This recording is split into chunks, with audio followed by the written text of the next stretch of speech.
The world knows the masterpieces. The bold colors, the swirling skies, the restless suns. We see the final brilliant result. But what about the man behind the canvas? Before he was an icon, he was a failure. A fragile soul in a world that didn't understand him. This is the story of Vincent van Gogh, the man who painted his way out of darkness. Born in the Netherlands in 1853, Vincent's life began not in a burst of color, but in shades of gray. At a young age, he was sent to work at an international art dealer, a job that seemed to align with his family's legacy. But Vincent was not meant for the world of business. He was too honest, too passionate, too deeply moved by the poverty he saw in the streets. His career ended not with a bang, but with a quiet, somber dismissal. He tried again, first as a schoolmaster in England, then as a missionary in a desolate mining town in Belgium. Here he lived with the poor, sharing their hardships and trying to preach the word of God. But his zeal was too intense. He gave away his possessions, slept on straw, and was eventually dismissed for being too radical. He was, in the eyes of the world, a failure. He had failed to sell art, he had failed to teach, and he had failed to save souls. All he had left were his sketchbooks, filled with simple, charcoal drawings of the miners and farmers he admired. In the eyes of everyone, he was a lost cause. But in the letters he wrote to his brother and lifelong confidant Theo, a new purpose was taking shape. He wasn't meant to sell art, he was meant to make it. He wasn't meant to save the souls of others, but to express his own. The art he had loved as a boy, the very thing he had failed to sell, was now his only hope. He would dedicate his life not to making a living, but to creating something beautiful, something truthful, something that would last. His early works were dark, somber, and heavy, reflecting the bleak realities of the world he knew. They were the works of a man who had seen nothing but failure, but they were also the first testament to his genius. The failures, the loneliness, the rejection were not an end. They were the foundation, and with his paintbrush in hand, Vincent van Gogh was finally ready to begin his legacy. After years of wandering, Vincent found his way to Paris, and everything changed. The dreary, heavy colors of the Netherlands were replaced by the vibrant hues of the Impressionists. He lived with his brother, Theo, and discovered a new world of art and artists. For the first time, he was surrounded by people who spoke his language, who understood his passion. He began to experiment with color, a new love that would define his art forever.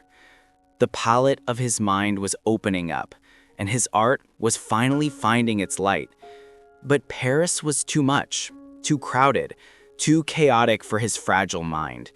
He longed for the sun, for a place where he could paint without distraction. That's when he went to Arles, in the south of France.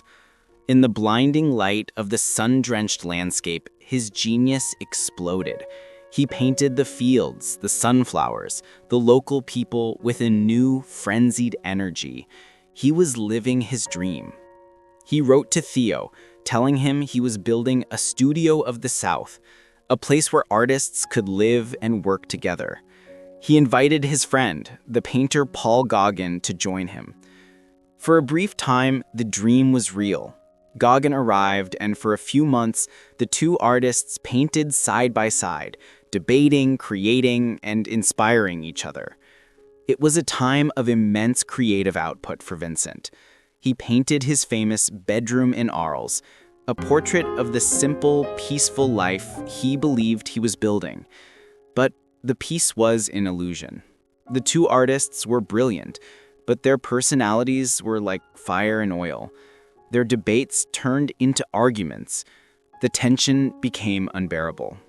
It all came to a head on Christmas Eve, 1888. In a fit of rage and despair, Vincent confronted Gauguin, who then left. In a moment of absolute desperation, Vincent committed an act of self-mutilation. He cut off a part of his own ear, a final, heartbreaking cry for help. The dream had shattered.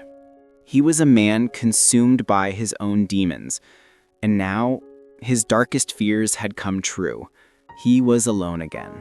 The self-inflicted wound, the shattered dream of the studio of the South, had led Vincent to a place of isolation, but also, paradoxically, of temporary sanctuary. He voluntarily committed himself to the asylum of St. Paul de Moselle in St. Remy. For the first time, he was not just fighting his demons alone. He was in a place meant for healing, a place of peace, surrounded by the quiet hum of the countryside. But his mind, a tumultuous sea of emotions, could not be contained. Inside those asylum walls, amidst his most profound suffering, he created his greatest masterpieces. The swirling, cosmic energy of the starry night was not a literal depiction. It was a pure expression of the inner turmoil he could not express in words. The intense, pulsating colors of his irises reflected a raw, untamed spirit. He channeled his pain, his anguish, his solitude into something eternal. His only lifeline to the outside world was his brother, Theo. Theo was his patron, his confidant, and his emotional anchor. Every letter was a cry from the soul, a raw, honest account of his struggles.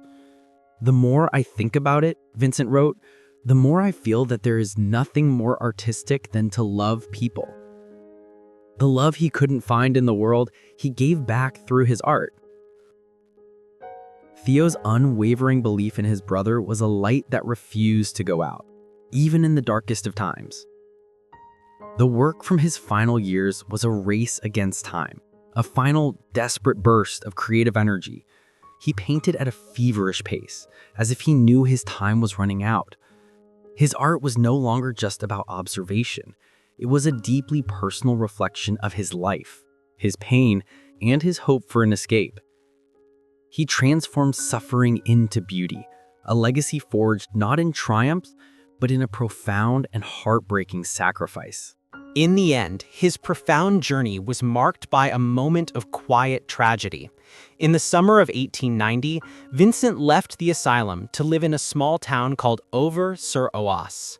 He was close to Paris, close to Theo, but his mind remained a battlefield. He painted with a frantic urgency, producing dozens of works in his final weeks, as if racing against time itself. But the battles had taken their toll. On July 27, 1890, Vincent walked into a wheat field and shot himself in the chest.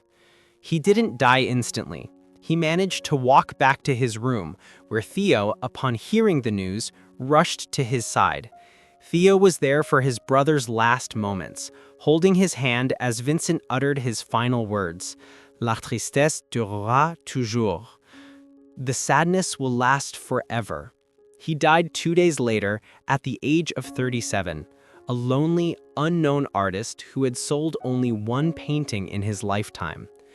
The world he left behind didn't know the genius they had lost. But Vincent's legacy was not left to chance. It was built by his brother's wife, Jo. After Theo's death just 6 months later, Jo inherited hundreds of paintings and thousands of letters. The world saw them as worthless, but Jo saw them for what they were, a treasure. She dedicated the rest of her life to a singular mission, to make sure the world knew who Vincent van Gogh was. She organized exhibitions, published his letters, and meticulously cataloged his work. She was the architect of his legacy. And because of her unwavering faith, the world finally saw him. The artist who had painted his whole life in obscurity became a global phenomenon. His colors, once dismissed as erratic, became symbols of raw emotion. His story, once a footnote, became a testament to the power of art to transcend a lifetime of suffering. The legacy of Vincent van Gogh is not a legacy of triumph, but of a quiet, profound victory. It is a reminder that failure is not an end, and that a single, passionate voice can echo through eternity. He never knew it, but his legacy was built not by one man, but by two brothers and the woman who loved them. The legacy of a man who painted not for the world, but for himself. And in doing so, he gave the world a piece of its own soul.